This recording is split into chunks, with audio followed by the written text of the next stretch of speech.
Radhe Radhe everyone. आप सभी को गणेश चतुर्थी की बहुत बहुत शुभकामनाएं। दोस्तों, आज की वीडियो में मैं आपको गणेश चतुर्थी की कथा सुनाऊंगी। गणेश चतुर्थी की कभी खाली हाथ कथा नहीं सुनते हैं। सबसे पहले हम एक लोटा जल ले लेंगे और हाथ में फूल या अक्षत लेकर हम गणेश चतुर्थी की कथा सुनेंगे। दोस्तों, सनातन धर्म में 5 देवता प्रधान माने गए हैं। उनमें गणपति जी का स्थान सर्वप्रथम है। घर घर में गणेश पूजा होती है। किसी भी मंगल कार्य में व्यक्ति गणेश पूजन अवश्य करता है। आइए श्री गणेश चतुर्थी की कथा सुनते हैं। भाद्रपद शुक्ल की चतुर्थी तिथि को भगवान श्री गणेश जी का प्रादुर्भाव हुआ। शिव जी ने पुत्र प्राप्ति के लिए तप किया। भगवान नारायण प्रकट हुए और बोले, बरम ब्रूहि वरदान मांगो। शिव जी ने कहा, प्रभु पुत्र चाहिए। भगवान ने कहा, पुत्र रूप में मैं ही आपके यहाँ आ रहा हूँ। भाद्रपद शुक्ल चतुर्थी को प्रभु पधारे। बड़ा स्थूल मोटा शरीर देखकर चंद्रमा हंस पड़े। गणेश जी ने कहा, आज के दिन तुझे जो भी देख लेगा उसे कलंक लग जाएगा। श्राप सुनकर चंद्रमा ने बहुत पश्चाताप किया। भगवान श्री कृष्ण एक दिन सोचने लगे, मेरे वंशधर चंद्र मेरे होते हुए भी निष्कलंक न हुए तो मेरा अवतार लेना व्यर्थ है। उसे निष्कलंक करने की व्यवस्था करने लगे। द्वारकापुरी में सत्राजीत यादव थे। इन्होंने भगवान सूर्य नारायण को प्रसन्न कर शेमंतक मणि प्राप्त की। पृथ्वी देवी ने इनके यहाँ जन्म ग्रहण किया, जिस देवी का नाम सत्यभामा हुआ। युवती होने के पश्चात पहले अक्रूर से फिर कृतवर्मा से संबंध की बात चली। शेमंतक मणि 8 भार सोना रोज देती थी। सुंदर कन्या तथा धन का लोभ सभी को सताता था। सत्राजीत ने सतधनवा से सत्यभामा का संबंध कर दिया। श्री कृष्ण जी ने सोचा, मेरी अधिकृत पृथ्वी रूपा सत्यभामा प्राप्त होनी चाहिए। यादव शुक्ल चौथ को भगवान श्री कृष्ण ने जानते हुए भी चंद्र का दर्शन कर लिया। फलस्वरूप भगवान कृष्ण को कलंक का सामना करना पड़ा। उधर सत्राजीत ने मन में विचार किया, कहीं श्री कृष्ण इस मणि को न मांग ले, और मांग लेंगे तो वह यह शेमंतक मणि अपने भाई प्रसन्नजीत को दे दी। शेमंतक मणि का नियम था कि अपवित्र अवस्था में जो भी कोई इसे धारण कर लेगा उसकी मृत्यु निश्चित है। एक दिन प्रसन्न उस मणि को कंठ में धारण कर भगवान कृष्ण के साथ शिकार खेलने चला गया।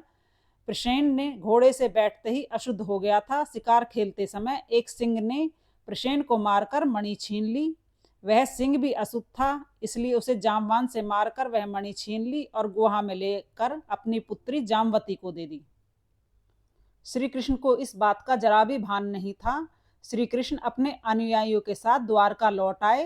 कृष्ण तो आ गए पर प्रसेन नहीं आया। ऐसी अवस्था में लोगों ने यह कहना शुरू कर दिया कि प्रसेन कृष्ण के साथ गया था, अब तक वापस नहीं आया। इससे ऐसा लगता है कि कृष्ण जी ने प्रसेन को मार डाला। पापी कृष्ण ने मणि के लोभ में अपने बांधव भाई को मार दिया। परस्पर लोगों में यह चर्चा फैल गई। ये सब भगवान कृष्ण को जब पता चला तो भगवान को बहुत दुख हुआ। इस झूठे अपवाद से वे बहुत ही दुखी होकर कुछ दूर द्वारकावासियों को लेकर प्रसन्नजीत को खोजने के लिए निकल पड़े और जंगल में चल दिए। वहां प्रसेन की खोज करने पर प्रसेन का शरीर मिला। ज्ञात हुआ कि किसी सिंह ने मारा है। फिर श्री कृष्ण धीरे धीरे सिंह के पद चिन्हों के सहारे कुछ आगे आए तो देखा कि वह सिंह भी मारा पड़ा है।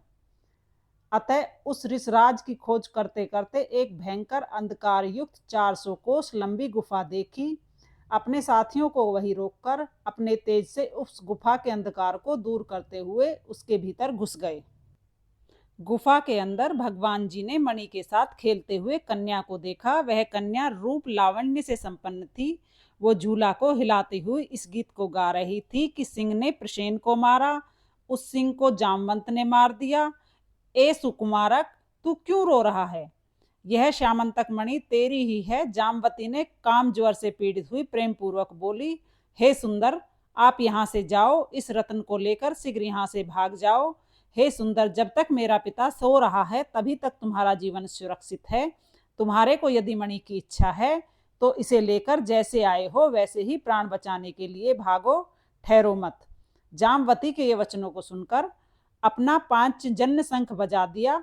उस शंख की ध्वनि को सुनते ही उठकर जामवंत भगवान श्री कृष्ण से युद्ध करने लगा। उन दोनों में भयंकर युद्ध हुआ। जामवंत के गुफा के बाहर श्री कृष्ण के अनुयायी द्वारका के जन आए थे। 7 दिन तक श्री कृष्ण की प्रतीक्षा में वहीं खड़े रहे। फिर भी भगवान वापस नहीं आए तो उन्होंने समझ लिया कि श्री कृष्ण तो मर गए हैं या तो किसी ने उन्हें खा लिया है। ऐसा निर्णय कर कर वो सब घर वापस द्वारका लौट आए।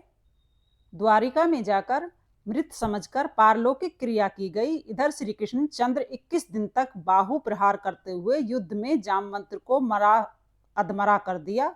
पर कृष्ण के अप्रतिहत पौरुष को देखकर पुरातन प्रभु रामचंद्र जी का स्मरण करते हुए जामवंत जी बोले कि हे समस्त देवताओं के अधिपते, मेरे को कोई देवता, यक्ष, राक्षस, दानव नहीं जीत सकता, पर आपने मुझे जीत लिया। अतः मैं निश्चित समझता हूँ कि आप ही साक्षात नारायण हैं। नारायण के तेज के बिना मेरा अक्षय पराक्रम दूसरे में नहीं हो सकता। इस प्रकार भगवान श्री कृष्ण को प्रसन्न कर वह मणि भगवान को समर्पित कर दी और अपनी पुत्री जामवती को भी उन्हें पत्नी रूप में दे दिया। अपनी पुत्री का सुंदर पारिग्रहण के बाद श्री कृष्ण के साथ विदा कर दिया।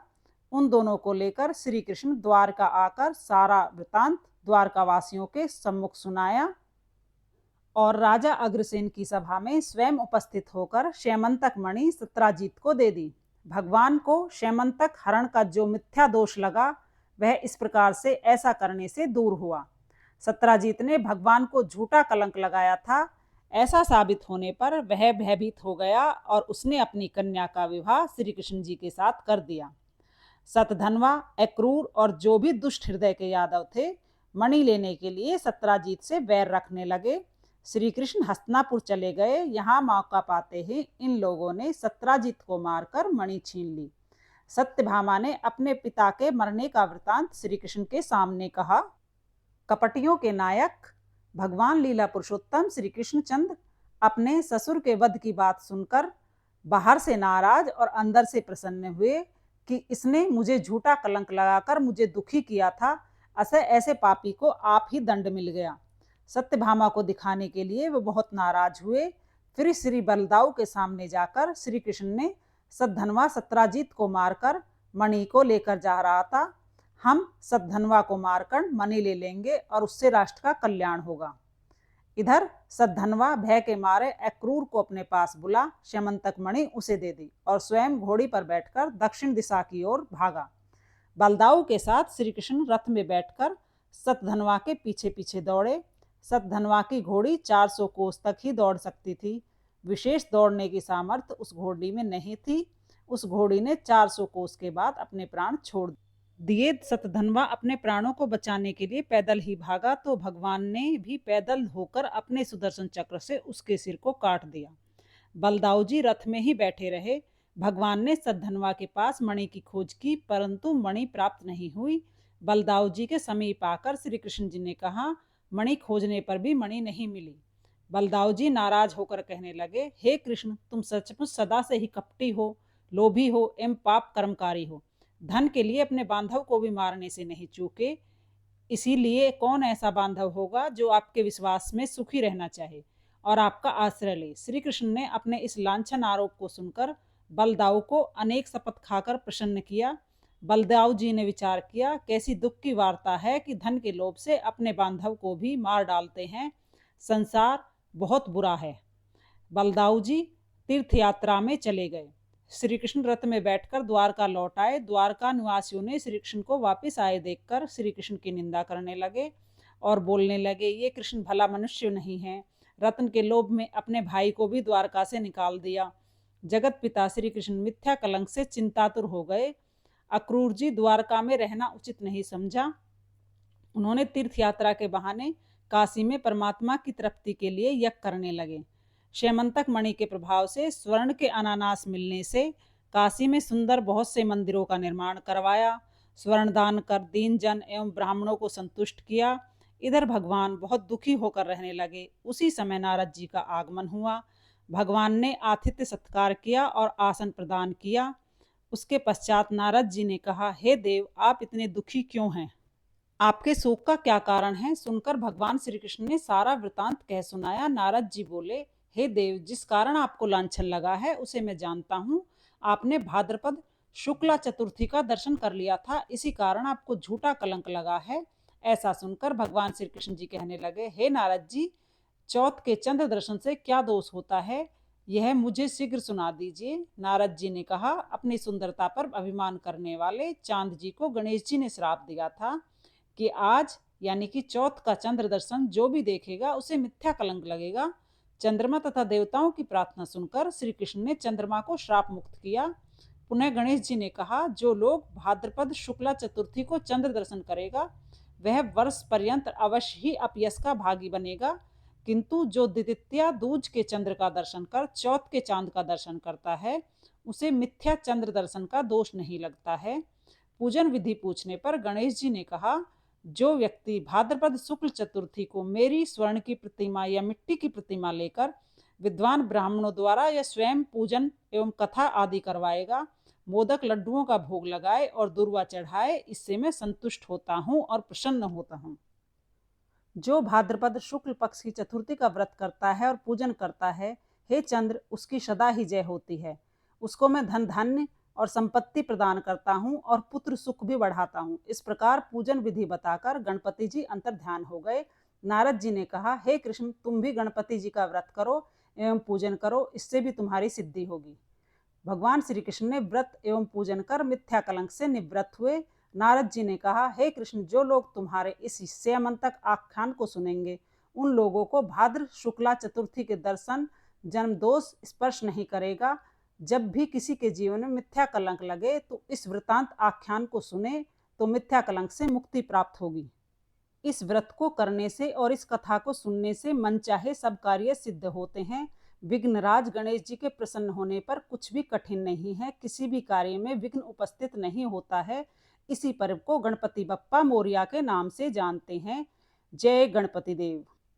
दोस्तों, ये थी गणेश चतुर्थी की कथा। अगर आपको अच्छी लगी हो तो वीडियो को लाइक और चैनल को सब्सक्राइब करें। राधे राधे।